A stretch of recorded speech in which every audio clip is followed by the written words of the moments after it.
Skala fala ia tu, hana he te tūlu te wala tala tu tupu ke lata ia moi a whiawhinei.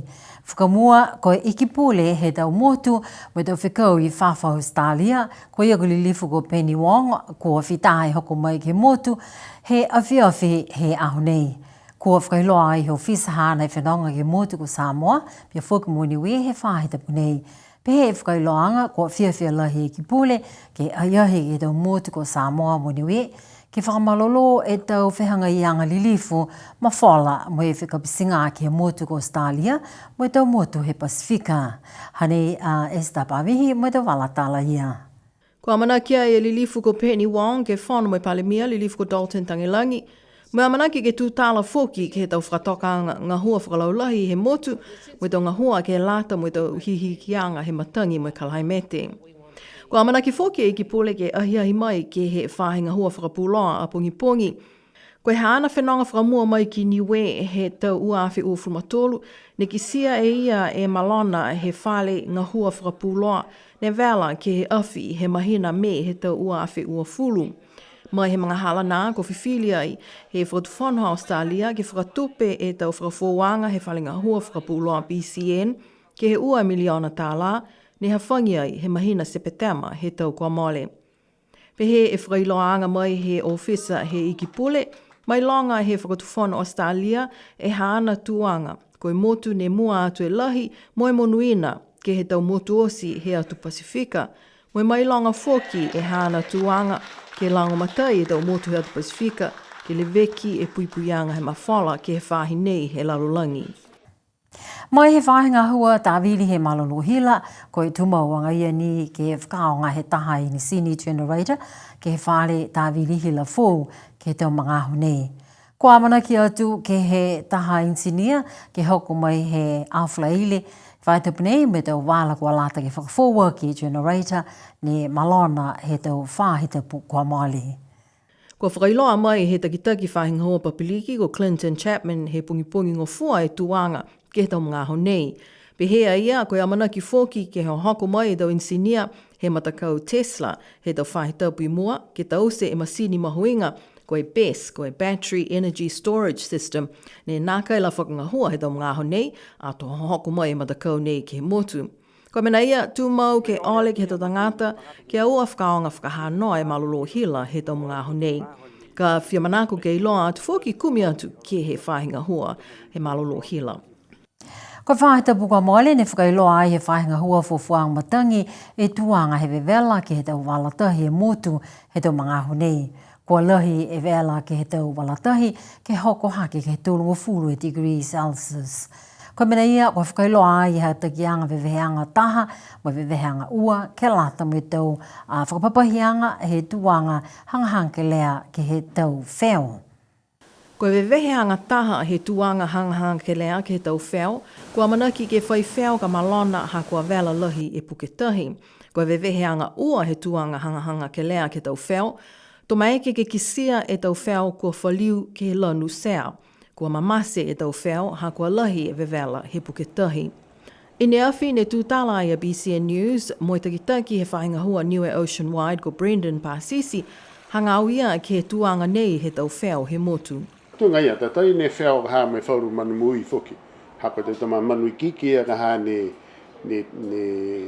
asi mui ai ka ha e wheo, si koe tupu ka ha koe tau koe skeleton haka uia puke tau prohui a itu a lautoro ai a ka haa tau wara mao he wheo. Ka koe wala ne lanu, na keke ka tau lanu tau wheo, koe wala mui ai a. Se ka pehe mawhana lahi ka hae puke tahi, hai e kau paanga he maroro ka haa he tau manu wheo ia, ne whaahia ka haa ke totoko atu ke wela he puke tahi. Ka moare e veveheanga ia, ka tunga ia ni loa mai, veveheanga taha, puke veveheanga ua, koe mawhana whakahanga e puketahi.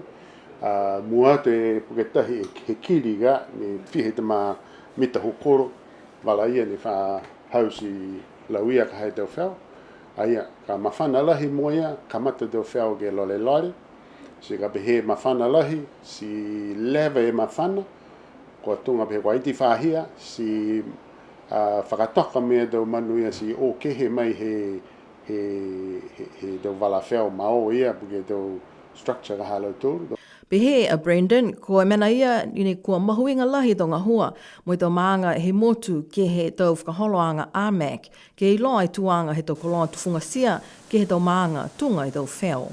Ona nanga ki mua, koe lari e ke ngā hua whakalataha mo i tau AMAC, ke i tau maanga tiki taha, mo i tau tangata osi, ke moe maanga ka ha, mo i langa matai whuke tau whahinga hua, ke mua mai ka hai tau hokotaki, mo kumi tu mau kisi ke ai ke tau wheo, me tau manu tau toru ka hei tahi ni whamahani ke kai, ke tau tōtu no mela, mo i tātou ka ha me whakakisi te pohara ke pui, hai whewhe ka hai taria na kai ke tau se pehe. Tau wharu manu tunga ia New Zealand ni longana whakamui e a Shane Jones ka ne pehe tauwhi te ria me tau ai mai ke ka ha tangata ke uta i tau ua ke tahamdaka vilahi New Zealand. Aia, ko tau se pihia hako collapse te ka hai he tau manuia. Ai te whahia e tau manuia ke riu ke marikisi hake numela hako alahi mahaki te uta. Ke he whoa he private sector ka hai commercial. Ke he tau tangata o ni tunga hai te tōru whai o. Aia, ki sea whoki ka hai ki nei. Longa tau whangawahenga manu te tōru ko hoko pihia whoki numela ka hai. Pehe mai e whakailoanga he whahinga hua fuafuanga matangi, ko e whakatai ke he whai tapu he hata ki anga veveheanga taha mo e veveheanga ua, ke he tuanga hangahanga ke lea ke tau wheo. Tunga ia ko ki sea te tōru ka hai tau waha ko hoko ki ai, so ka te tōru ni ka hai ke lari ke whakamalolo me whakamaka ke tau se tau puipuianga ke lata ni he mo tau tōru tau tangata i motu, pia ni muatu ke tau atu hau tu poha ke hai ni ngaronga ia. O tau tōru ni ke reweke mga honei ke lari ke liuaki ke moe he tuanga whakamua ke marolo. Ka tupu whakaofu e tau manutunga e tau awha. Whai marolo e tau manu ha me whiutu tau tōru me ta whara ke tau toko atu ke tau whanga wahenga mena pia tunga tau awha. Pehe mai fōki hoko taki e whahinga hua fuwhamatangi, tō whai whahi tapu ka vevela pehe nei e puke tahi mo e lauia lahi e tau wheo ke ulu. Hako i loa e whakatokanga fōu he whakatu whono ke whakatu e taha whahinga hua ke pataki ai e tau bleo ofi mo e tau ofi mamawhai whakatu whono. Mai longa ai e tau manatu he palimia ko li lifu ko Dalton Tangilangi. He matahi ko he tau ka male hangawia ke tau whisanga hua he whakatu whono me tau whahinga hua ne whai no e tau bleo ofi kaina kai moua e talianga mai he whono i ki pule. Hanei Esther Pavihi ke whalafoala mai e tau walatala nei. Koe tau kwa maole ne whakakise do manatu he palemia ke he whono i ke pule. Hako mai longa e whalu he tau whahinga hua ne no e tau mtoka ke he lava mai loa e tau mga aho. Whalu koe mō lea e tōlu e tau he no e tau pili wafi nei. Hanei e taha wala he tau whakatutalaanga mo i palemia he mahina ti sama he tau kwa maole. Na ia ne whai huhu e au. Kei tonga benga koe longa. Koe ngalau kei whakalora hibe. Longa e tau meana ni tau se he tau ofisa. Koe tu whahinga hua. Ni nā kai moa ha whakamulianga po ki roanga he whono iki pole. Tope ke kisianga ia. Tunga benga hako tau sinei lau tolu. Ke lau tolu tau whiwhilianga. Ka koe ti mui tua lau tolu.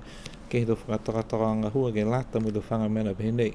Si hai ai whoki e hako whakisianga ke anganga ke whakako ke lau tolu. Ko mutolu ni tamai noi do mlia mena kai whai whakamulianga. Ko mutolu ni ka hake to tongi. Hako mna ai whai ai mumui tua lau tolu ke tau whakatokatokanga ke he mouang he tau koroa nei. Si tupe he kisianga ia. Pehe palemia lilifu ko Dalton Tangilangi, mai longa i tau manako he tau whahinga hua, ke maua i tau pile wafi. Kai koe whiwhilianga he whakatu whono, ke whakatau e tau pile wafi fōu, ke leva moi loa e mui, kai nāka i tau muka i tau pile wafi fōu.